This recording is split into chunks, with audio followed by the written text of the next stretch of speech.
అంటే 2014 నుంచి ఇప్పటి వరకు జగన్మోహన్ రెడ్డి గారు బీజేపీని ఒక్క మాట కూడా అనలేదు. ఒక్క అంశంలో కూడా ఆయన వాళ్ళు ప్రెజర్ చేసిన ఎక్కడా లేదు. చేయలే. కానీ అలాంటి జగన్మోహన్ రెడ్డి గారిని వదిలిపెట్టుకొని ఎట్లా అంటారు? ఏ రోజున జగన్మోహన్ రెడ్డి వాళ్ళతో పొత్తు పెట్టుకోలేదుగా. 2019లో బీజేపీతో పొత్తు పెట్టుకుని ఎన్నికల్లోకి వెళ్ళలేదుగా. ఆయన ఒంటరిగానే పోటీ చేశారు. మరి ఎందుకు ఈ కూటమిగా వీళ్ళు రావటం వెనక ఉద్దేశం ఏంటి? ఆ రోజున కూటమి ఉందిగా. 2014లో కూటమి ఉంది. సో కూటమి ఉన్నప్పటికీ జగన్మోహన్ రెడ్డికి వ్యతిరేకంగా బీజేపీ లేదు. కానీ బీజేపీ చంద్రబాబు నాయుడు గారికి మనస్ఫూర్తిగా మద్దతు ఇస్తుందా? ఇవ్వట్లేదండి. 2014 అందుకే చెప్తున్నా నేను. 2014లో నిజంగానే అంటే బీజేపీ ఇక్కడ అధికారంలో భాగం పంచుకుంది. ఏపీలో, ఢిల్లీలో తెలుగుదేశం వాళ్ళకి మంత్రి పదవులు ఇచ్చింది. అంటే వీళ్ళకి అక్కడ భాగస్వామ్యం ఇచ్చింది, ఇక్కడ భాగస్వామ్యం పుచ్చుకుంది. అయినప్పటికీ జగన్మోహన్ రెడ్డికి ఏ రకమైనటువంటి హాని జరగల. నిజంగానే చంద్రబాబు నాయుడు ఎంత వైరంతో ఉన్నాడో జగన్మోహన్ రెడ్డి పట్ల, అదే వైరం పొత్తులో ఉన్నటువంటి అధికారం పంచుకుంటున్నటువంటి పార్టీకి కూడా ఉండాలి అనుకుంటే జగన్మోహన్ రెడ్డిని లోపలేసేవాళ్ళు కదా. వేయలేదు కదా.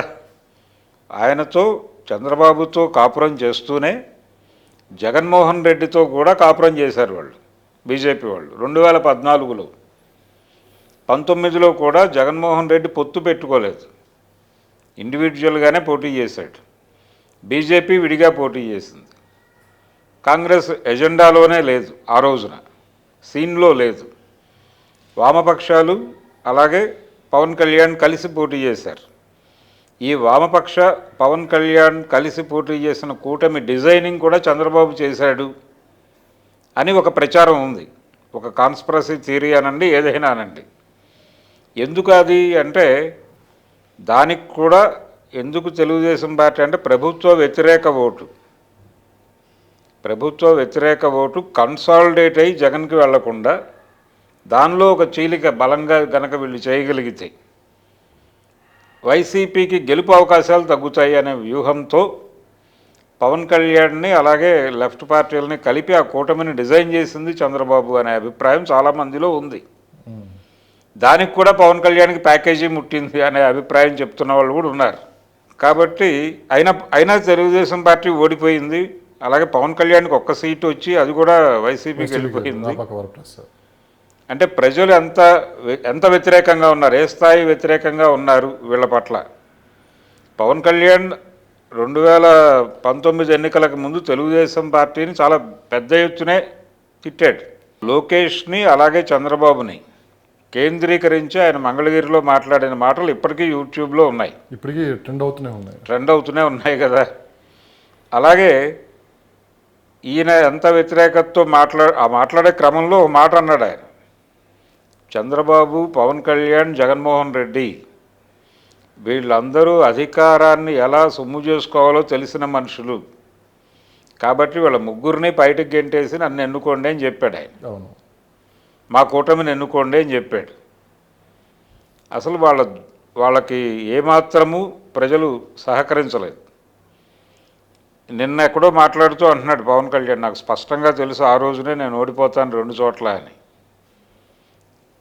అంటే ఏంటి, ఎలా స్మెల్ చేశాడు ఆయన ఓడిపోతాను అని ఎలా అనుకున్నాడు అనే దానికి సంబంధించిన రీజన్స్ బయట చెప్పాల. కానీ ఓడిపోతారని నాకు తెలుసు ఆ రోజున. ఆ రోజున ఓడిపోతారని ఎలా తెలుసు, ఈ రోజున గెలుస్తానని కూడా అంతే తెలుసు అని చెప్పి మాట్లాడాడు కంపారిటివ్గా. ఇది గత ఎన్నికల నాటి పరిస్థితి. ఇప్పుడు మళ్ళీ వీళ్ళందరూ 2014 నాటి సీన్ రిపీట్ అవుతుంది అనుకుంటున్నారు. బీజేపీ తన అవసరం కోసం మాత్రమే చంద్రబాబు నాయుడుతో కలిసింది. కేవలం ఏపీలో ఉన్నటువంటి 25 ఎంపీ స్థానాలు తన చేతిలో ఉండాలి, తన కాంపౌండ్లో ఉండాలి. జగన్మోహన్ రెడ్డి ఎలాగూ తన కాంపౌండ్ మనిషే.